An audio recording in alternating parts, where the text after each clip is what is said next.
You'll be with me in paradise. And let's pray, dear brothers and sisters, young children, members of each group. It is our prayer.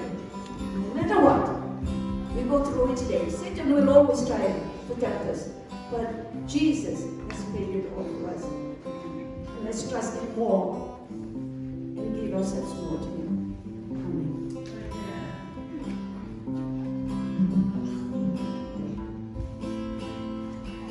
Amen.